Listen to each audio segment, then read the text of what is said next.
దేవునికి స్తోత్రము. మీ అందరికీ వందనాలు. ఈ దినము కొరక ఏర్పాటు చేయబడిన వాక్య భాగము యోహాను సువార్త 6వ అధ్యాయం 13వ వచనం. కాబట్టి వారు భుజించిన తరువాత వారి యొద్ద మిగిలిన 5 యవల రొట్టెల ముక్కలు పోగు చేసి 12 గంపలు నింపిరి. ఆమేన్. దేవునికి స్తోత్రం. హల్లెలూయా. మన ప్రభువును ప్రియరక్షకుడును మన కొరకు త్వరగా మేఘవాహనం మీద మహిమతో రాబోతున్నటువంటి యేసుక్రీస్తు నామములో మీ అందరికీ, ఈ కార్యక్రమం చూడడానికి సిద్ధంగా ఉన్నటువంటి పెద్దలకి, చిన్నలకి, యవనస్తులకి, సిస్టర్స్కి, బ్రదర్స్కి మీ అందరికీ ప్రత్యేకమైన వందనాలు తెలియజేస్తున్నాను. దేవునికి స్తోత్రం. హల్లెలూయా. 6వ మాసంలో మనము మొదటి వారం కూడా దాటుకొని 2వ వారంలో ప్రవేశించాం. దేవుడు మనకు ఆయుష్ను అనుగ్రహిస్తున్నాడు, దీర్ఘాయుష్ను అనుగ్రహిస్తున్నాడు. నేను హంసవలే దీర్ఘాయుష్ కలిగిన వాడిగా ఉంటాను అని యోబు గ్రంథంలో చెప్పబడిన మాటను మనం జ్ఞాపకం చేసుకోవాలి. నా జనులు వృక్షాయుష్ అంత ఆయుష్ కలిగి ఉంటారని దేవుని వాక్యంలో రాయబడింది. దేవుడు మనకు దీర్ఘాయుష్తో మనల్ని తృప్తిపరుస్తున్నాడు. దేవుని స్తోత్రం. అలాగని మెతూషేలా బ్రతికినట్లుగా 969 సంవత్సరాలు బ్రతకకపోవచ్చు, కానీ అనేక మంది మనకన్నా ధనవంతులు, బలవంతులు, జ్ఞానవంతులు చనిపోయినప్పటికీ మనల్ని ఇంకా దేవుడు సజీవులుగా, ఆయన వాత్సల్యతను బట్టి మనము నిర్మూలము కాకుండా ఉన్నాము. హల్లెలూయా. స్తోత్రం. హల్లెలూయా. Gideon Mission Church, Shantinagar, GMC Nellore, Dykes road centre, Shantinagar 6వ వీధిలోని మా చిన్న మందిరం. ఆ మందిరం తరపున మీకు అందరికీ ప్రత్యేకమైనటువంటి శుభాలు తెలియజేస్తున్నాను. మందిరము ఇలా పరిచయలో ముందుకు సాగుతుంది. మందిరం తరపున కొంతమంది సేవకులు బయటకు వెళ్తున్నారు. ప్రభు కృపను బట్టి ముత్తుకూరులోను, బాలెడిపాలెంలోను, ముదిగేడులోను, వెంకన్నపురంలోను, వైఎస్ఆర్ నగర్లోను, ఖండ్రిగలోను ఆయా ప్రదేశాల్లో పరిచర్య చేయడానికి ప్రభు మాకు సాయం చేస్తున్నాడు. ఈ పరిచర్య విస్తరిస్తుంది. అందును బట్టి నేను ప్రభు నామాన్ని మహిమపరుస్తున్నాను. మాకు ఇంకా నమ్మకస్తులైనటువంటి యవన సేవకులు కావాలి.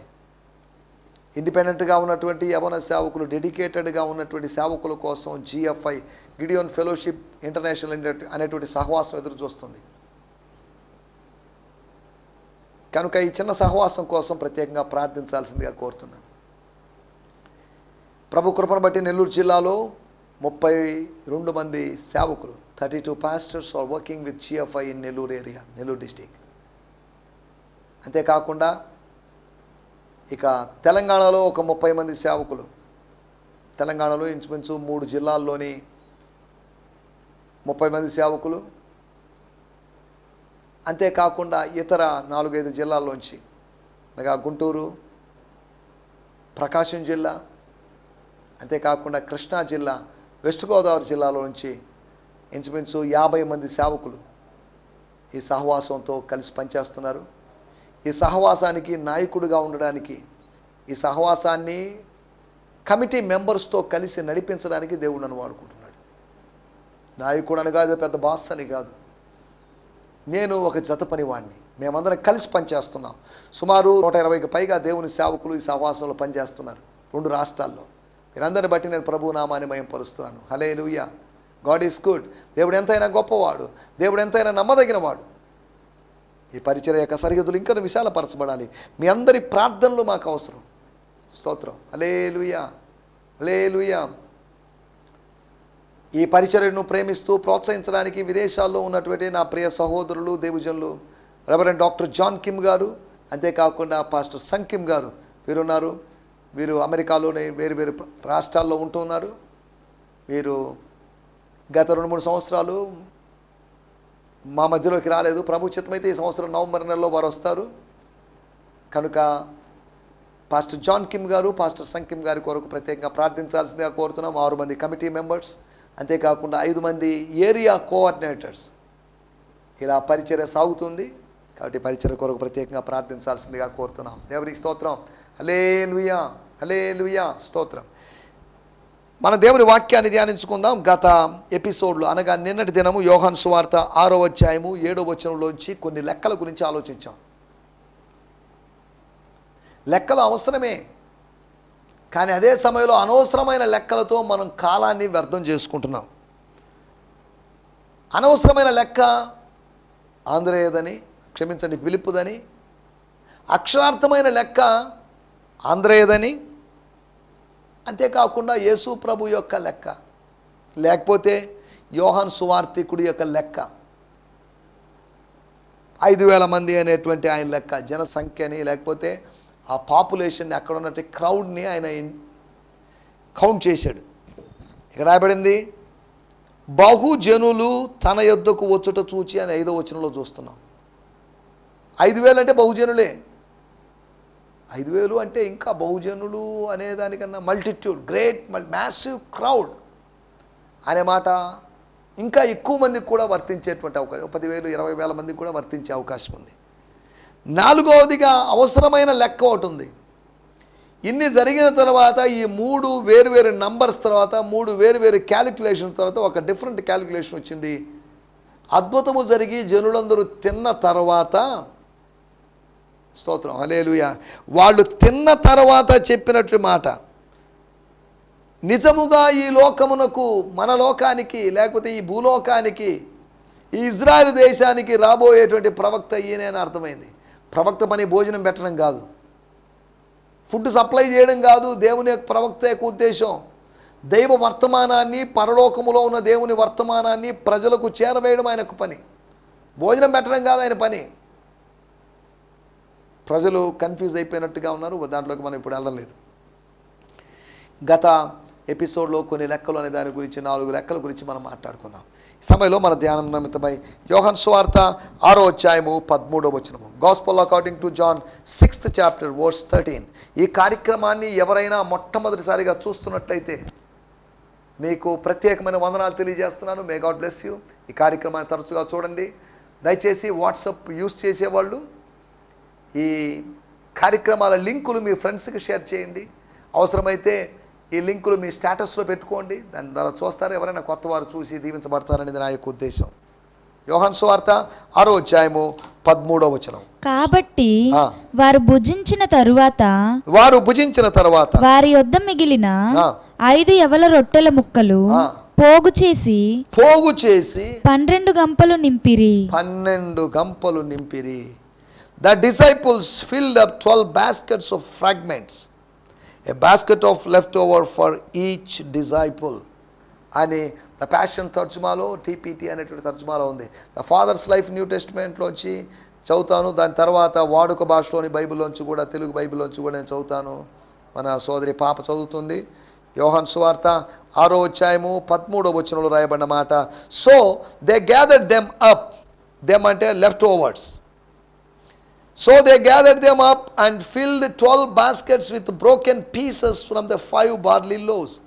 5 బార్లీ లోవ్స్లోంచి, ఆ యవల రొట్టెలోంచి వచ్చిన ముక్కల్ని, ఆ ముక్కలు ఎంతగా మల్టిప్లై అయ్యో చూద్దాం. Which were left over from this who had eaten. దేవుని స్తోత్రం, హల్లెలూయా, స్తోత్రం స్తోత్రం. తెలుగు భాష లేకపోతే తెలుగు వాడుక భాషలో WBTC వారి బైబిల్లోంచి కూడా చదువుకుందాం. 6వ అధ్యాయం 13వ వచనం, 5 బార్లీ రొట్టెల్ని పంచగా మిగిలిన ముక్కల్ని శిష్యులు 12 గంపల నిండా నింపారు. శిష్యులు 12 గంపల నిండా నింపారు. స్తోత్రం. మన టైటిల్ ఫిల్లింగ్ లేదా నింపుదల, నింపబడ్డం. 4 నింపుదలల గురించి మీకు జ్ఞాపకం చేయాలని ఆశిస్తున్నాను.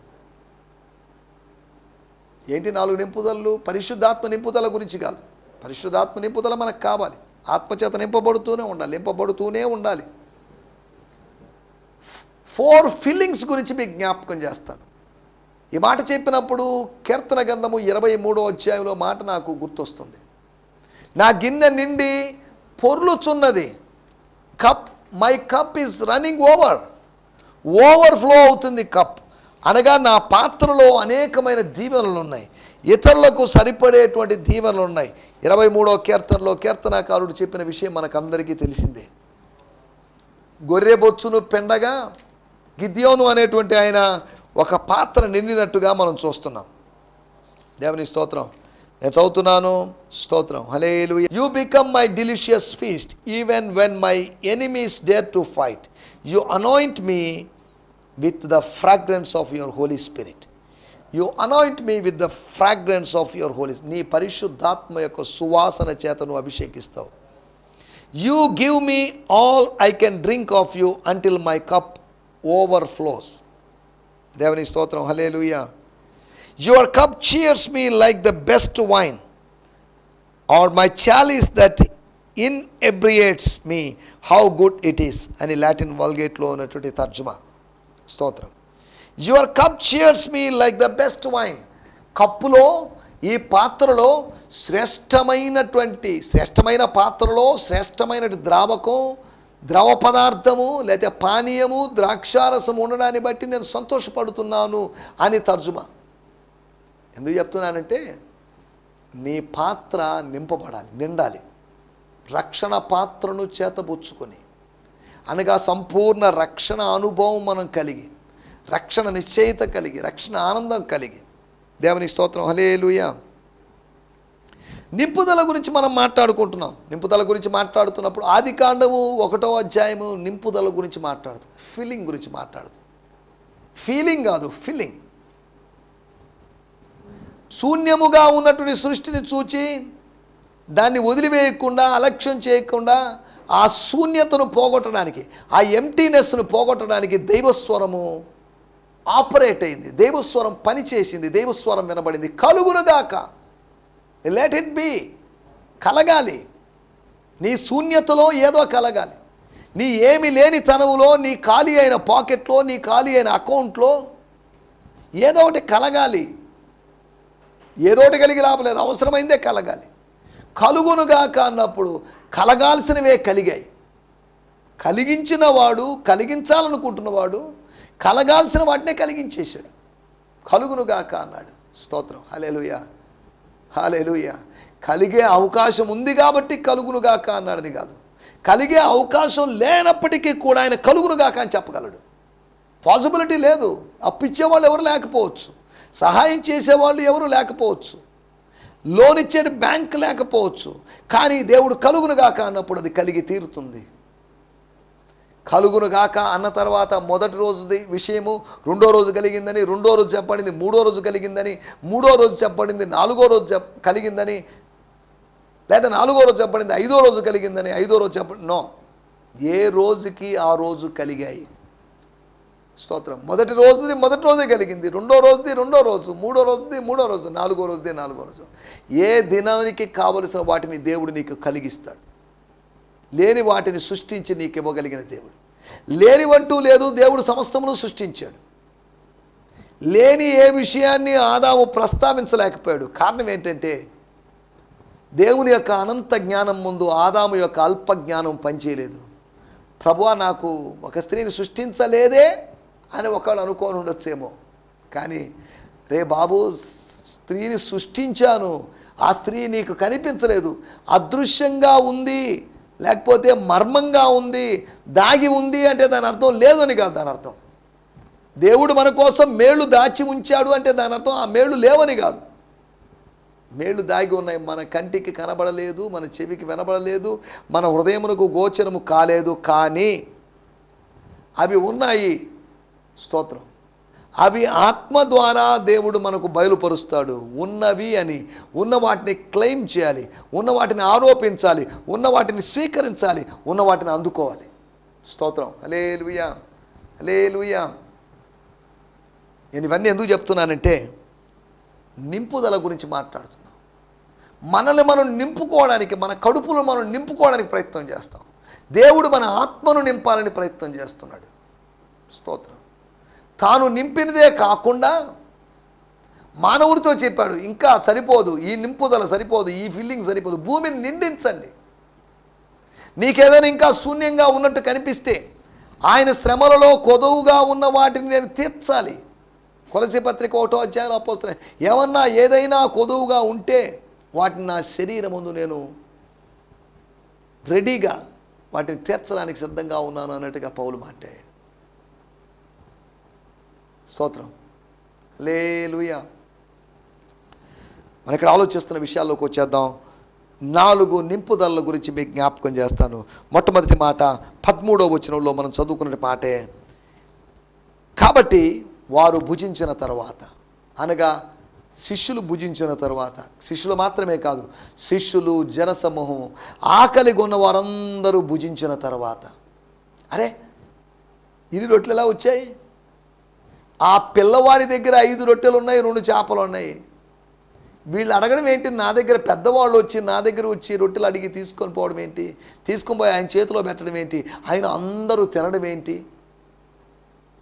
అందరికీ సరిపోయింది. 5 తన దగ్గర ఉంటే తనొక్కడికి సరిపోయిండేదేమో. తన దగ్గర ఉంటే ఇంకొక్కరికో ఇద్దరికో సరిపోయిండేదేమో. కానీ ఇప్పుడు ఏకంగా ప్రభు చేతిలోకి వెళ్ళినప్పుడు 5,000 మందికి సరిపోయింది. స్తోత్రం. నీకు ప్రభువు ఇచ్చిన వాటిని ప్రభు చేతికి అప్పగిస్తే ప్రభు ప్రజల చేతికి అప్పగిస్తాడు. స్తోత్రం. హల్లెలూయా.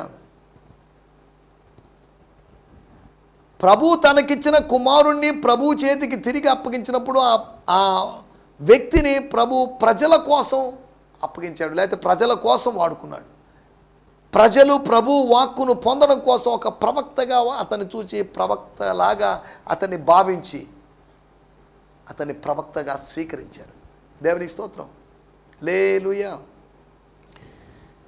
మనం ఆలోచిస్తున్న మొట్టమొదటి విషయం, 1 గంపలు నింపబడ్డాయి. The baskets were filled with breads all leftovers. దేవుని స్తోత్రం. గంపలు నింపబడాలి. గంపలు భౌతికమైన రొట్టెలతో నింపబడ్డాయి. స్తోత్రం. గంప ఖాళీగా ఉండడానికి వీల్లేదు. ఇదిగో యోహాను సువార్త 2వ అధ్యాయంలో కానా వివాహంలో 6 రాతిబాణలు ఖాళీగా ఉన్నాయి. రాతిబాణలు ఖాళీగా ఉండడానికి వీల్లేదు. 6 రాతిబాణలు ఖాళీగా ఉండడానికి వీల్లేదు. 12 గంపలు ఖాళీగా ఉండడానికి వీల్లేదు. చూడండి, 2వ అధ్యాయంలో 6 రాతిబాణలే, కానీ యోహాను సువార్త 6వ అధ్యాయంలో ఒక 3 అధ్యాయాల తర్వాత వచ్చినప్పుడు 12 గంపలు. దేవుని స్తోత్రం. హల్లెలూయా. స్తోత్రం. గంపలు నింపబడాలి. అక్షరార్థమైనటువంటి లేకపోతే భౌతికమైన దీవెనలు నువ్వు పొందుకోవాలి. దేవుని స్తోత్రం. హల్లెలూయా. 2వ విషయాన్ని నేను మీకు జ్ఞాపకం చేస్తాను. ఇదే అధ్యాయంలో 14వ వచనం. స్తోత్రం. ఇదే అధ్యాయం అనగా యోహాను సువార్త 6వ అధ్యాయం 14వ వచనం. ఆ మనుషులు యేసు చేసిన సూచక అనగా తిన్న మనుషులు, తిని తృప్తి పొందిన మనుషులు, తిని తృప్తి పొందిన తర్వాత, తాగి తృప్తి పొందిన తర్వాత, ఏంటి నువ్వు ఇప్పటిదాకా మంచి ద్రాక్షారసం ఉంచుకొని ఉన్నావు, జనులు మత్తుగా ఉన్నప్పుడు కూడా పట్టించుకోకుండా మోసం చేయకుండా ఉన్నావు అని పొగడ్త పొందారు, లేకపోతే అభినందన పొందాడు ఆ పెళ్లి కుమారుడు, లేకపోతే ఆ పెళ్లి ఇంటివారు. ఇక్కడ జనులు ఏం చేశారంటే, తిన్న తర్వాత వాళ్ళు చేసినట్టు పని, ఆ మనుషులు యేసు చేసిన సూచక క్రియను చూచి నిజముగా ఈ లోకమునకు రాబోవు ప్రవక్త ఈయనే అని చెప్పుకొనిరి. దేవునికి స్తోత్రం. హల్లెలూయా. All the people were astounded as they saw with their own eyes the incredible miracle Jesus had performed. యేసు చేసినటువంటి అసాధ్యమైన కార్యాన్ని బట్టి ప్రజలందరూ తమ కళ్ళ ముందు జరిగిన ఆ కార్యాన్ని బట్టి ఆశ్చర్యపోయారు. దే బిగాన్ టు సే, వారు చెప్పుకొనిరి అని కాదు కానీ దే బిగాన్ టు సే అంటే చెప్పుకోవడం ఆరంభించారు అనగా దాని గురించే మాట్లాడుతున్నారు. They began to say among themselves, వారిలో వారు. స్తోత్రం. He really is the one, the true prophet we have been expecting, అనగా మనము ఎదురు చూస్తున్నటువంటి ద్వితీయోపదేశకాండం 18వ అధ్యాయములో మోషే చెప్పినటువంటి, స్తోత్రం, మోషే ప్రవచించినటువంటి ఈ ప్రవక్త ఈయనే. ఆయన ఎవరు అనుకుంటున్నాం మనం? స్తోత్రం. యోహాను అనుకున్నాము, అనుకుండొచ్చు మనలో కొంతమంది. నో, అది కరెక్ట్ కాదు. కానీ ఈయన, స్తోత్రం, మనము ఎక్స్పెక్ట్ చేసినటువంటి ప్రాఫిట్. దేవునికి స్తోత్రం. హల్లెలూయా. నా వంటి ప్రవక్త అని మోషే గారు చెప్పింది ఈయన గురించి. మోషే గారు చెప్పింది అబద్ధం అవుతుందేమో అనుకున్నాం, కానీ మోషే గారు చెప్పిన దాని యొక్క అర్థం ఏంటి, ఒకళ్ళది ఫెయిల్ అయితే దానికి ఎలా సమర్థించుకోవాలని మనం ఆలోచించాం. కానీ మోషే గారు చెప్పింది ఈ యేసును గురించి అని నాకు అర్థం. యోహాను గారు ఈయన గురించే చెప్పాడు మోషే గారు ఈయన గురించి చెప్పారు, ప్రవక్తలందరూ ఆయన గురించే చెప్తున్నారు. దేవుని స్తోత్రం, హల్లెలూయా. 14వ వచనం నేను చదువుతున్నాను. Therefore when the people saw the miracle which he did, they said, this really is the prophet, the one who is to come into the world. వాడుక భాషలోని బైబిల్లో కూడా మనం చదువుకుందాం. BTC వారి, వరల్డ్ బైబిల్ ట్రాన్స్లేటర్స్ కార్పొరేషన్ వారి, బెంగళూరు వారి వాడుక భాషలో బైబిల్లోని యోహాను సువార్త 6వ అధ్యాయము 14వ వచనంలో. స్తోత్రం. ప్రజలు యేసు చేసిన ఆ మహాకార్యాన్ని చూసి లోకానికి రానున్న ప్రవక్త, వచ్చిన ప్రవక్త, లోకానికి వచ్చినప్పటికీ రానున్న ప్రవక్త అని చెప్పుకున్నారు. ఈయనే అని అనటం మొదలు పెట్టారు. అని చెప్పుకుంటారు అని కాదు, అని అనటం మొదలు పెట్టారు. దేవునికి స్తోత్రం, హల్లెలూయా. అనగా రెండో విషయం, వారి మనసులు ఒక సత్యముతో, ఒక సమాచారముతో, ఒక విషయముతో నింపబడింది. ఒకటి 12 గంపలు లేదా ఒక్కో గంప రొట్టెలతో నింపబడింది. రెండోది మనస్సు. ఆ మనస్సు అనేటువంటి గంప యేసును గూర్చిన సత్యముతో నింపబడింది. యేసును గూర్చిన సత్యము అనే రొట్టె ముక్కతో నింపబడింది. స్తోత్రం, హల్లెలూయా. మనం ఆలోచిస్తున్న మాట చూడండి. యేసు చేసినటువంటి కార్యాన్ని బట్టి, యేసు చేసిన కార్యము సాధారణమైన కార్యం కాదు, అసాధారణమైన కార్యం. అధ్యాయంలో లేకపోతే కొద్ది కిందకి వెళ్ళి మనం చదివితే ఆయన సముద్రం మీద నడిచాడు. అసాధారణమైన కార్యం. సమూహాన్ని పోషించడమైనా సముద్రం మీద నడవడమైనా ఆయనకే సాధ్యం. దేవునికి స్తోత్రం, హల్లెలూయా. మనం ఆలోచిస్తున్నటువంటి విషయము, ఒకటి ఆయన గంపలను రొట్టెలతో నింపాడు, రెండోది మనస్సుల్ని సత్యముతో నింపాడు. ఆయన గురించినటువంటి సత్యం, ఆయన గురించిన ప్రత్యక్షతతో నింపాడు. దేవునికి స్తోత్రం, హల్లెలూయా. మూడో విషయాన్ని నేను మీకు జ్ఞాపకం చేస్తాను. ఇదే అధ్యాయములో 15వ వచనం. రాజుగా చేయుటకు వారు వచ్చి, స్తోత్రం, తన్ను బలవంతముగా పట్టుకొనబోచున్నారని యేసు ఎరిగి మరలా కొండకు ఒంటరిగా వెళ్ళెను. దేవుని స్తోత్రం. So Jesus knowing that they were about to take him and make him their king by force quickly left. వెంటనే అక్కడి నుంచి, అకస్మాత్తుగా అక్కడి నుంచి వెళ్ళిపోయాడు. and went up the mountain side alone. స్తోత్రం. ఎందుకు వెళ్ళిపోయాడు? ఆవేశంగా వెళ్ళిపోయాడా? అవును, ఆత్మావేశంతో వెళ్ళాడు. వెళ్ళడానికి కారణం మనకు తెలుసు. ఒంటరిగా వెళ్ళాడంటే ఆయన ప్రార్థన కోసం వెళ్ళాడు. కొండకు వెళ్ళాడంటే ప్రార్థన కోసం వెళ్ళాడు.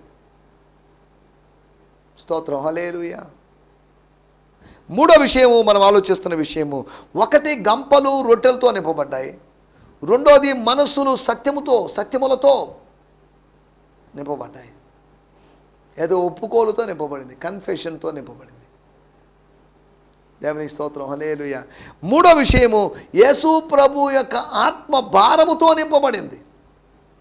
The spirit of Jesus was filled with the burden for the people. ప్రజల కోసమైన, అపార్థం చేసుకున్న ప్రజల కొరకైన భారముతో, ఆ భారముతో ఆయన అక్కడ నిలవలేకపోయాడు. ఆ భారముతో అక్కడ విడిచి వెళ్ళిపోయాడు. అక్కడి నుంచి వెళ్ళిపోయాడు. వెళ్ళి ఏడవడానికి, అయ్యో నా ప్రజలు, నన్ను అర్థం చేసుకోలేని ప్రజలు, నన్ను ప్రవక్తగా భావించారు, కానీ నన్ను రాజుగా చేయాలనుకుంటున్నారు, ప్రభువా వీరిని క్షమించుము అని అభ్యర్థించడానికి ఆయన వెళ్ళాడు. ఆత్మ భారముతో నిండుకొని ఉన్నాడు. యోహాను సువార్త 11వ అధ్యాయంలో యేసు ప్రభు ఆత్మలో కలవరపడ్డాడు. ఇప్పుడు ఆత్మలో భారం కలిగాడు. ఆత్మలో భారం కలిగి ప్రార్థించడానికి, సాధారణంగా రాత్రిపూట ప్రార్థించేవాడు, ఇప్పుడు పగలు కూడా స్పెషల్ అకేషన్లో, ప్రత్యేకమైన సందర్భంలో ప్రార్థించడానికి వెళ్ళాడు. నీకు ప్రార్థనా సమయాలంటూ ఉంటే ఉండొచ్చు. 4 to 6 అనో, 5 to 7 అనో, లేదా 4 to 5 అని ఇలా ఉంటే ఉండొచ్చు. కానీ యేసు ప్రభు యొక్క ప్రత్యేకమైన సమయం అది, స్పెషల్ టైం. హల్లెలూయా. మనం ఆలోచిస్తున్న విషయం మూడోది, ఆయన ఆత్మ భారముతో నిండుకొని ఉంది. శిష్యుల గురించిన భారం, జనసమూహాన్ని గురించిన భారం, రొట్టెలు తిని సంతోషపడుతూ ఏం చేస్తున్నారో అర్థం కాని మనుషుల గురించిన భారం. స్తోత్రం. నాలుగో విషయాన్ని నేను చెప్పి ముగించేస్తాను. ఇదే అధ్యాయంలో, అనగా యోహాను సువార్త 6వ అధ్యాయము 21వ వచనం. స్తోత్రం. కనుక ఆయనను దోణి మీద ఎక్కించుకొనుటకు వారు ఇష్టపడిరి. వెంటనే ఆ దోణె వారు వెళ్ళుచున్న ప్రదేశమునకు చేరెను. వారు వెళుతున్నటువంటి ప్రదేశానికి చేరింది. దేవునికి స్తోత్రం. They were relieved to take him in, and the moment Jesus stepped into the boat, they were instantly transported to the other side. They were relieved to take him in. స్తోత్రం. హల్లెలూయా. మనం ఇక్కడ ఆలోచిస్తున్న విషయం, 4వ విషయం, దోణె యేసుతో నింపబడింది. దోణె యేసును పొందుకుంది. దోణిలోకి యేసు వచ్చేసాడు. వారు అక్కడ రాయబడిన మాట, ఆయనను దోణి మీద ఎక్కించుకోవడానికి ఎందుకు?